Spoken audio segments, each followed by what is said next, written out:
pessoal, sejam muito bem-vindos ao nosso podcast Psicotópicos. Hoje nós vamos falar de um assunto bem polêmico e muito importante. Nós vamos falar sobre discriminação racial e preconceito racial.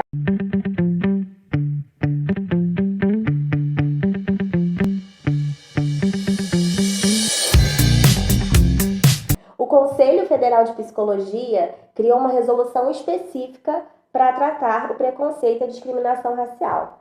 Para vocês verem o quanto esse tema é importante, né? E por algum motivo específico, eles criaram isso daqui, Sim. né? Não está dentro do nosso código de ética. O Código de Ética ele vem se apresentando de uma maneira mais geral, né?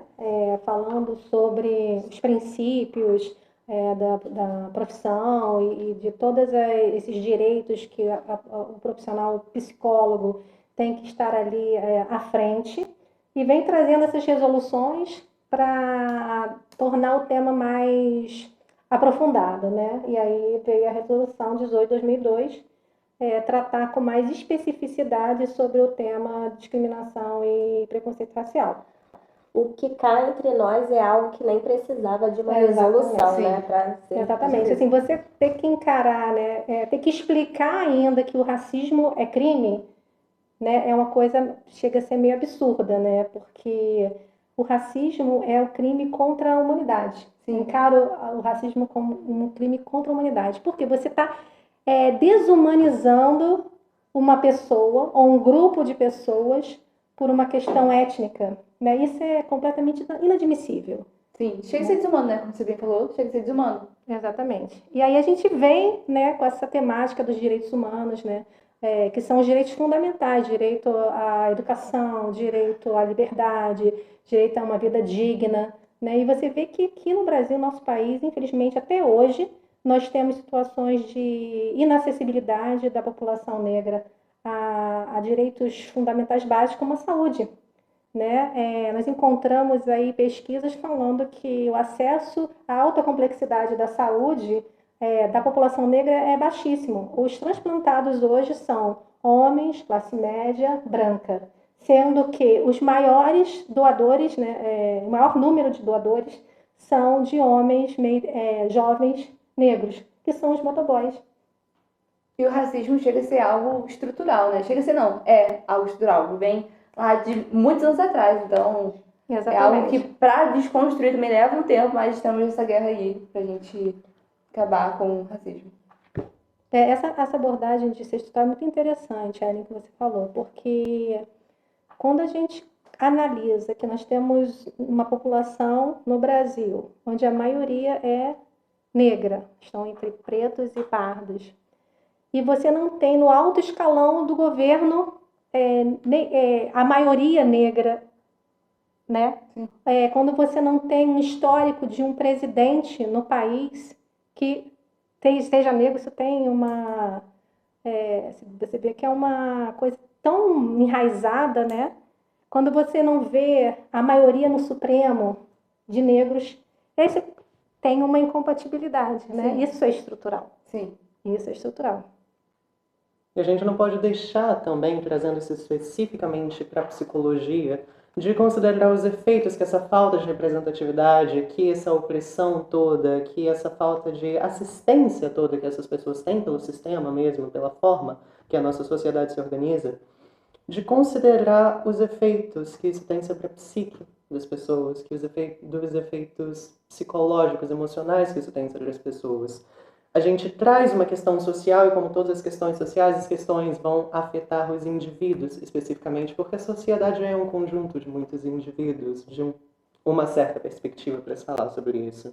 Enfim, então, o motivo de existir essa resolução específica é exatamente para garantir que os profissionais da nossa área, da nossa futura área, vão ter uma garantia, um norteador maior para tratarem esse assunto, para tratarem essas pessoas, para conseguirem conduzir melhor os afetos dessas pessoas, aquilo que essas pessoas sofrem, justamente por causa desse preconceito que, infelizmente, ainda está muito entrelaçado na nossa Ele sociedade. está maquiado, né? Sim, para evitar também, né, que ocorra preconceito ali dos profissionais, né, de psicologia. Sim. Também.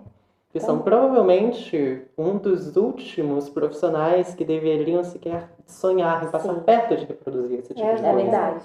Até porque a pessoa deposita toda a confiança dela ali no psicólogo. Ela pensa, esse aqui vai me ajudar a resolver meus problemas, esse aqui vai me ajudar a tirar esses bloqueios e traumas da minha mente. Exatamente. E assim, é engraçado, né, que a gente está trazendo aqui resolução, código de ética, direitos humanos. E, assim, existem marcos regulatórios importantes que tratam sobre o racismo, né?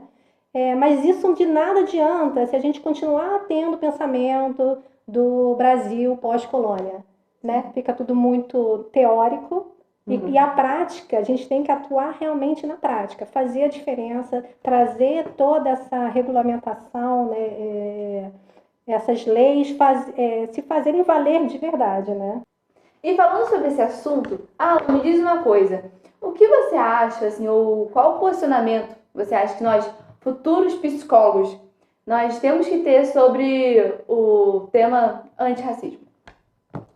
Eu não vou te responder diretamente. O que eu vou fazer, na verdade, primeiro é dar um exemplo de um posicionamento muito comum de você encontrar, na verdade, entre todos os tipos de profissionais, principalmente os profissionais da saúde, e que tem sido, infelizmente, um pouco comum demais entre profissionais da psicologia. Sim. Que é eles dizerem para as pessoas que eles não vão se importar quando alguém entrar no consultório deles se essa pessoa sofre algum tipo de discriminação, de qualquer tipo que seja, se é uma pessoa negra, se é uma pessoa homossexual, se é uma pessoa transexual, transgênero, ela vai tratar todos da mesma forma. Agora, qual vai ser a utilidade disso? Sobre isso, a resolução de 18 de 2002 é bem específica. Tem 2 artigos que falam bem sobre isso. Artigo 1º.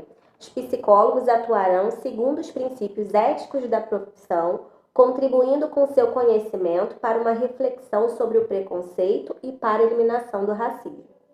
Artigo 2º. Os psicólogos não exercerão qualquer ação que favoreça a discriminação ou preconceito de raça ou etnia. Isso já deixa bem claro, né? Bem, vamos lá. Um desses profissionais que dizem que eles vão tratar todo mundo da mesma forma. Tá bem, vamos voltar aqui nesse artigo primeiro que ela citou. Nós vamos atuar segundo os princípios para promover uma reflexão, a eliminação do racismo. Se uma pessoa que sofre com o racismo entra no seu consultório e você vai tratar essa pessoa da mesma forma que você trata uma pessoa branca, você não vai estar considerando tudo que aquela pessoa passa por causa da cor da pele dela, da etnia dela. No Brasil, principalmente, a cor da pele mesmo, que é essa forma que a gente tem mais manifestada, mais presente aqui. Se você não vai promover a reflexão sobre isso, se você vai tratar como se aquilo não existisse, como se fosse uma coisa que eles inventaram, aparentemente, ou alguma coisa do tipo, como é que você vai realmente conseguir ajudar esse indivíduo com os afetos dele? Como é que você vai realmente conseguir ajudar esse paciente a lidar com as questões dele, a lidar com tudo que vem justamente por causa do sofrer esse preconceito? A gente vai realmente estar fazendo um serviço de qualidade, um trabalho de qualidade? A gente vai realmente estar ajudando aquela pessoa na saúde mental dela? A gente tem que achar um jeito de alcançar essa pessoa na sua subjetividade. Na individualidade. Né? Na individualidade, exatamente. Não, e vai faltar o básico que um psicólogo precisa, né? A escutativa, o acolhimento, o se colocar no lugar do outro. Exatamente. Exatamente. E passando, inclusive, para esse segundo artigo, os psicólogos não vão exercer qualquer ação que favoreça esse preconceito, essa discriminação. O que favorece mais um preconceito, uma prática negativa de qualquer natureza que exista na sociedade, do que as pessoas fingirem que ela não existe? Exatamente. Ela só vai continuar se reproduzindo. Agora, um outro ponto. Vocês três, alguma de vocês já sofreu com preconceito étnico? Já sofreu com preconceito racial? Por aqui? Não? Não. Eu também não.